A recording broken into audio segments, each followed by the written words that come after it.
morning, guys. It is 6:30 a.m. and this is gonna be 24 hours of what microaggressions feel like. Join me on the journey and I will be talking my way through it as well and kind of explaining how I feel. It's been a while though since I've had to put myself back into the position of someone who feels like a victim. So I'll kind of try and think of what I used to think back then when I was still very under the influence and explain the thought processes behind them. Ultimately, this isn't a video to sort of make people more sensitive towards microaggressions, but more so just to show how OCD and how harmful focusing so much on microaggressions can ultimately be. Hang tight. First place we're gonna go to is the laundromat. And I'll see if things and feelings resurface, memories.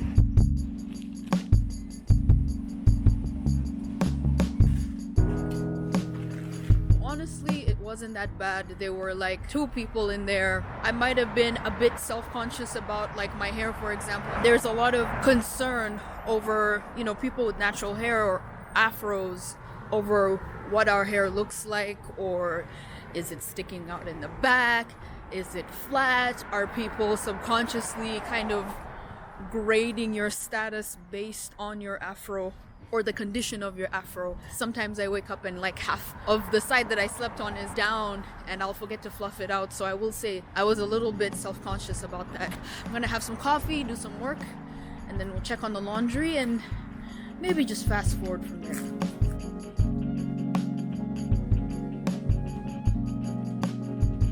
Around 9 a.m. I just got done with a little laundry moment. The people there are really nice. I mean, I can't really say that I experience any microaggressions. There isn't a book on microaggressions. The way someone begins to accept this viewing of the world is through a lot of the critical race theory writing, critical social justice, a lot of the viewing of the world through this Marxist conflict theory lens. If you have enough of that surrounding you, you have, college classes that talk a lot about critical race theory, feminist theory, queer theory, and all of this sort of posits you as the lesser than subject to this grand white conspiracy, then you're obviously going to begin to adopt that little by little, and then before you know it, you're so sensitive to a lot of these ideas fleshing themselves out. So it kind of goes into this intellectual thing for anyone really, but then it bleeds into the territory of just being obsessive compulsive. The more you know, the more you see. And then the more you see, the more that affects you negatively, creates a grounding for anxiety every day. It's only 9 a.m. Let's see what the rest of the day holds for us. 10:20, and I'm home alone in my apartment. Can you actually experience microaggressions in isolation? With one of these, you sure can. How is a phone going to be racist? It's not quite the phone, more like social media, for example. Whether that is people interacting with your content or you stumbling across someone else's post and having a reaction to that. Either way, if you look at yourself through the lens of victimology, then you're always going to have that narcissistic vanity pierced and attacked. So I'm gonna take a selfie, a random photo for no particular reason. Gonna post it onto social media and I will let you know how that kind of plays out through the lens of microaggressions. 11 a.m. I'm going to go skate at one of the bigger skate parks in LA and find a coffee shop to work at.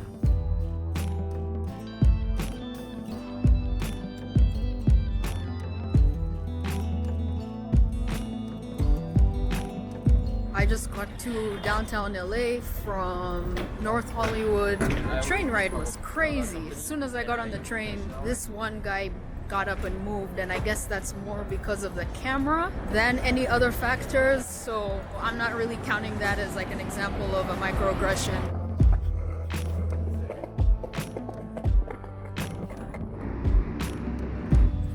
The thing about skateboarding, especially as a black woman, is it broke me out of that super sensitive bubble.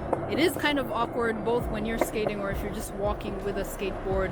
People are just kind of trying to calculate, are you good? Are you doing this for attention? So that got me off that rocking chair really quick of being super conscious. Like, you see that car turning in the back? If I, say, had been right at the crossroads right as that car was turning, I mean, in LA or California, I think one of the laws is that you're supposed to yield to pedestrians, whether that's at a traffic light, it's just any intersection, you're supposed to yield to pedestrians. But sometimes cars will just like, that can be interpreted as like they didn't think you were valuable enough to wait for literally like 2-3 seconds. As a pedestrian, that happens to me a lot. More in me because I'm sort of this unprotected, low income, low level individual that has to compete with these white people in their Hummers and SUVs and whatever people drive these days. Sure get that a lot. That's something that's already happened like a couple of times, just trying to make my way over to Staples Center. There have been like 3 instances of passing by the police today. That's another thing that would have triggered me just like back in the day. Is just that fear of like, am I doing something wrong? Even though I'm beyond microaggressions, I still have an issue with looking at the police. I definitely find that to be really hard still, kind of getting over all that stuff like BLM pounded in a couple years back. Generally speaking, any sort of authority figure correcting you or saying like, you can't skate here, which I'm officially at the Staples Center, this is the huge building. That's another thing that could be interpreted as like, are you just kind of pushing me out because I'm black? Or is this a rule that you enforce to everyone across the board, like regardless of their skin color? So I am about to eat, got some Chick-fil-A, and I'm in the 7th Street and Metro public area where like, it's almost like a food court situation. It's 1 p.m. And when it comes to like any sort of coffee shop or sit down and eat place, you might pay attention to someone getting up earlier from their meal or feeling like they need to move over or move to another table because they're suspicious what you could possibly be up to. Right now, I'm kind of trying to go back into my old mindset of, you know, perceiving and getting the sting of microaggressions. And honestly, I don't know if you can really tell what's going on around me, but I did choose a sort of faraway table just so that I am not in the way of offending anyone. I was eating and I looked back. There was this lady just aggressively staring me down. Old me would have interpreted that as something of a microaggression. Escalators, especially in public transportation spots, can be like a big microaggression often because everyone's trying to like watch after their own property. I'll tend to like scoot up or walk up to just create like distance between me and whoever might be behind me, regardless of skin color, regardless of sex. It's like this scoochy thing where you like move away from someone can be read again as racist, and there is that trope of like black people are more prone to be like the thieves in any scenario. People can read it as you moved up or walked up on an escalator because, you know, a black person was behind you. And someone did just do that just in front of me. I didn't want to be too loud. Those things can get read as like, oh, you're only moving up because you think I'm going to pick your pockets or I'm going to take something out your backpack. If it was old me, I would have added that as like a personal sting. This is El Sereno. I always just have a hard time with this place. Yet, I tend to prefer this place the most. When it comes to microaggressions, I think this is like the capital city of it. I much prefer to sort of warm up, not necessarily physically, kind of emotionally too, at the tennis courts across from the skate park. How did they know?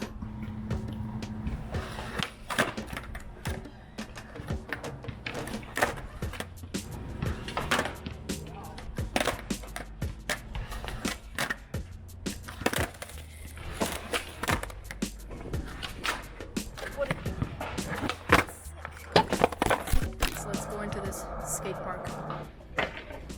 It's always tough to gauge when the right time is, and this like male female athletic, the lines really get blurred and so many things could be misinterpreted as aggressive. I mean, I'll go into more about it as I leave the park, but you know, there's a lot happening already.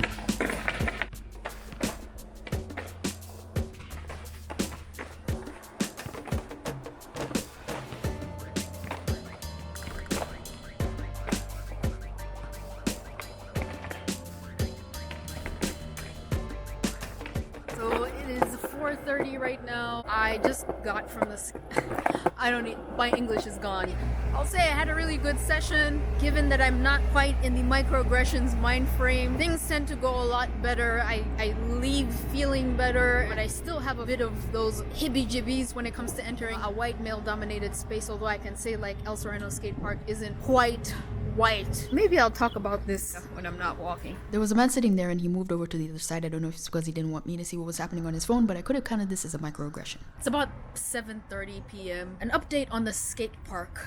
There is a difference, and I always want to reiterate this moving forwards because it can get a bit confusing when discussing the necessity of affinity groups when it comes to skateboarding, when it is more to do with being a girl skater than when you're talking about like racial affinity groups. There's a difference there because there's a difference between the sexes, however there's no difference between the races. And something that I noticed going to skate parks, the ability to get intimidated because, you know, the guys are flying all over the features. And I think it's one thing to talk about the microaggressions in terms of people pushing you away because of your skin color. That's one thing. And then it's another thing to be sidelined because of your gender or your sex, meaning that there is some sort of physical ability gap needs to be addressed, or there needs to be sort of room made for competition for females without any sort of degrading attitude towards the female competitors. You know, that sort of rhetoric that makes it impossible for girls to want to enter the sport, whereas, you know, with race it doesn't determine physical ability whatsoever. They're two different things. So I just wanted to preface that before I talk about the experience at El Sereno. Going there today, it was awesome. Basically, you know, I think it's more of microaggressions to do with the masculinity of the sport and not because of race. But because I am a black female, you could confuse, you know, the layers of microaggressions there to be racially motivated, when I think it has more to do with just the dominance in the park. Old Kimmy would have interpreted everything, you know, I would throw race in there and be because I am a black woman, etc., etc. But because we have put so much of this postmodern ideology in our worldview and in our framework, we just like impose that on the outside world without testing it first, and then we go into those environments timid and small, and then we get surprised when it's like, yeah, people are reacting to you being recluse because you expect that, and so you're giving out this protective energy where people are really having to go out there to fight for a spot in like a line and go after features and stuff like that. I was very intimidated by the professionalism of a lot of the dudes at the park today, but that didn't stop me from working on some of the tricks on the hip. I met an awesome friend this afternoon. It was great. Old Kimmy would have been intimidated and maybe a bit sour. The fact that I'm able to deduce that a lot of these things have to do with my own perception and my reaction to the atmosphere, and not necessarily me waiting for people to create safety for me to engage, enabled me to have an overwhelmingly positive experience, which I was there for a long time, longer than I anticipated, which just goes to say like I was enjoying being in the space. So I know that's a bit confusing. I'm just doing my best to describe what it's like to experience the microaggressions in the skate park space. But that fear and timidity, or just feeling awkward or afraid, has a lot more to do with knowing that you're gonna have to sort of insert yourself into the space to really get the most out of it. That will mean having encounters with, you know, hypermasculine men who are kind of working out their hypermasculinity, and that can be a bit tricky. But you can all share the space without forcing everyone to be walking on eggshells around you, or like limiting themselves for you to have room, if that makes sense. I am now on my way home. It is almost 8 p.m. Microaggressions at night as a black person take on a whole new layer of complications. Good evening. I'm back at home right now. It is about 9:20. Now I'm gonna head out for a 7-Eleven run. This is something I would do often when I was still in college. I would get home kind of late, maybe had been just straight out of class, and still wanted to go maybe grab a snack or a necessity from 7-Eleven. That was a time where I would also experience a lot of nighttime microaggressions because everyone's on their guard. As I explained earlier with the escalator situation, there can be a confusion between people just watching out for their own safety versus profiling you and kind of putting you in a box of like, oh, you're a suspicious black person, you're most likely a thug, and you taking it to be too much of a like an act of racism, which again, yes, sure, racism might play a factor in it, but there's a whole other plethora of things. And also, how hypocritical of me to say like no one should be ever sensitive of anyone. When I watch my back, there's a lot of opportunity to interpret things strictly as racist and take that as a very like egotistic thing in terms of like your ego is hurt. Hello.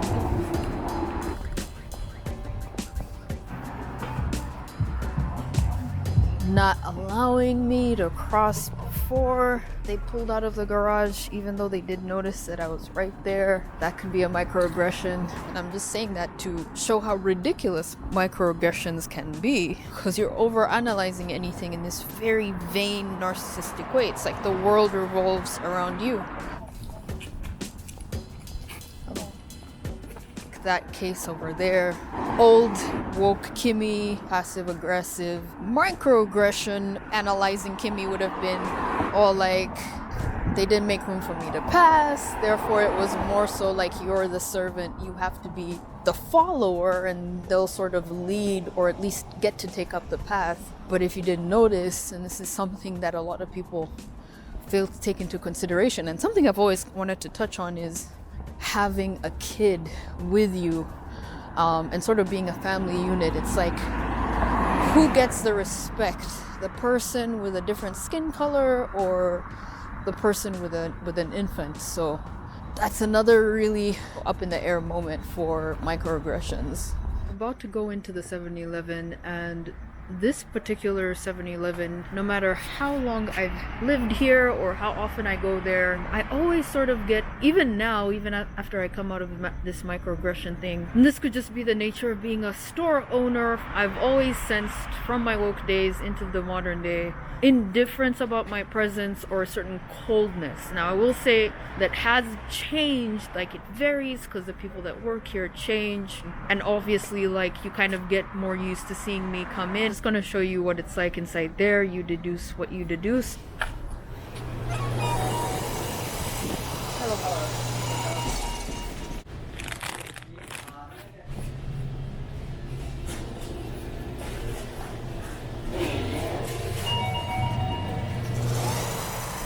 Okay, so I didn't really get anything. Person, I think, who was running the counter was counting stocks, so there wasn't really much to gather from that. Otherwise, sometimes I will walk in there, at least this was back in the day, I would go to the counter and say like the clerk will address someone else and be like, hello, how are you? And maybe the someone else, it happens to be a white man, you know, sometimes it'll be like, hey, on the off chance I don't get that hello, I've just sort of swiped in and that's it. What would I advise my old self back in the day? I would say like, just keep loving them. And that's something I eventually came to realize once I went on this forgiveness journey, once I stopped being so self-centered, I guess. All right, so I am back home. We need to have the responses that show that, look, if you're trying to hurt me through racism, that hurt does not affect me. And that's the attitude I will fight until I die. That's the attitude I will fight for so many young black boys and girls to have, because you can't let this thing become a boogeyman and terrorize your life like it did mine. Tomorrow morning, we'll go back to that social media selfie that I took this morning.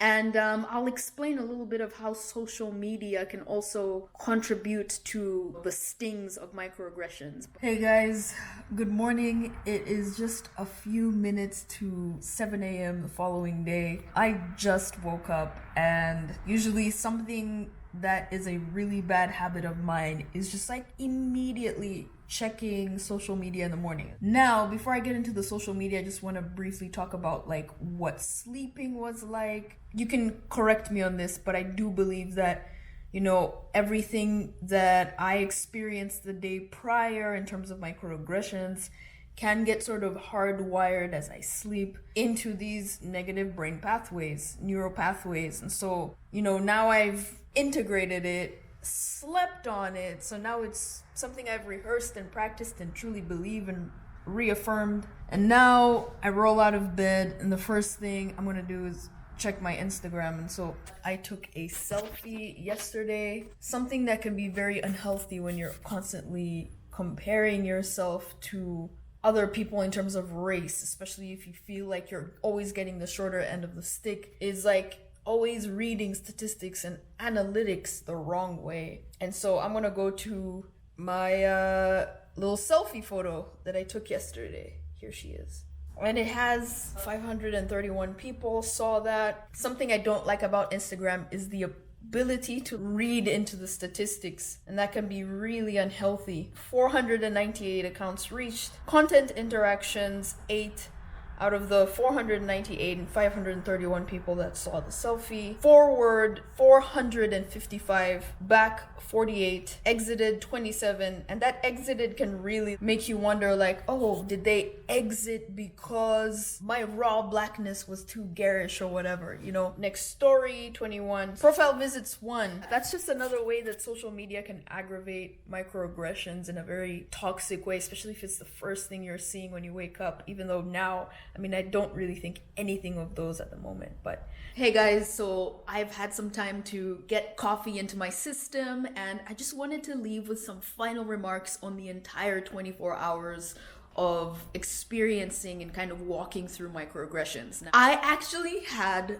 a really good day. Present day Kimmy, unwoke Kimmy. I had a great day yesterday. As you can see in the video, a lot of these things are actually very hard to put on camera because it's more of like the mental state and the lens through which you absorb it. I tried my best to sort of put myself in the shoes of old Kimmy, who would have been offended at, a scooch, or that guy moving over, or that lady running away on the escalator. But in reality, I don't care about those things. And I want to encourage people to practice anti-fragility. You might have camera rolling and trying to capture everything for 24 hours in a day, and it's so hard. You really have to pull for like these reasons, right? So I just want to encourage everyone to, really think about that. Really think about how much we're trying so hard to find racism where it could or could not exist. It's not blatant. There are no signs saying whites only. You can imagine that sort of how much social media already capitalizes on insecurities regardless of race, especially for young girls. Now just add on race. I don't think it's helpful to prepare kids with this mindset from a young age and then send them out into the world like that. You want to instead encourage people to have like a strong confidence in themselves such that they reach the point where they really don't even notice microaggressions, or if someone does something, it doesn't hurt them. It's more so you pity the person for feeling like they had to hurt you in order to fulfill whatever it is in their life that's missing. I had a great skate session yesterday. I made a new friend. We worked on tricks together. Like, the skate session was actually really great, but I tried so hard to put myself back into that fear mentality. There were moments where I had a phone call with a friend. That was really encouraging. Like, look for the positive things in your life that you enjoy and you find joy out of, and be grateful for those things at the end of the day, rather than ruminating on all the things that went wrong, on all the people that hurt you, your professor giving you an assignment that was insensitive to your background. Be grateful for the good things in your life. I'm telling you, once you hit your late 20s, like I'm in my late 20s, you will feel the effects of whether you carried yourself through the world with an attitude of gratitude, or you carried yourself through the world through the lens and attitude of grievance. And shout out to Desmond Tutu for that one. Love you guys. That's it. I just wanted to cap off this video with that little recap thing. Subscribe to this channel, comment, leave your comments down below. Have you experienced microaggressions? Do you find any benefit to looking at the world through, the lens of critical race theory or critical social justice? Do you find that beneficial for you or not? Let me know in the comments down below. And I'll catch you guys in the next video. Thank you so much for hanging in, watching this video. I'm pretty sure it's kind of long, but I love you and talk to you soon. Bye-bye.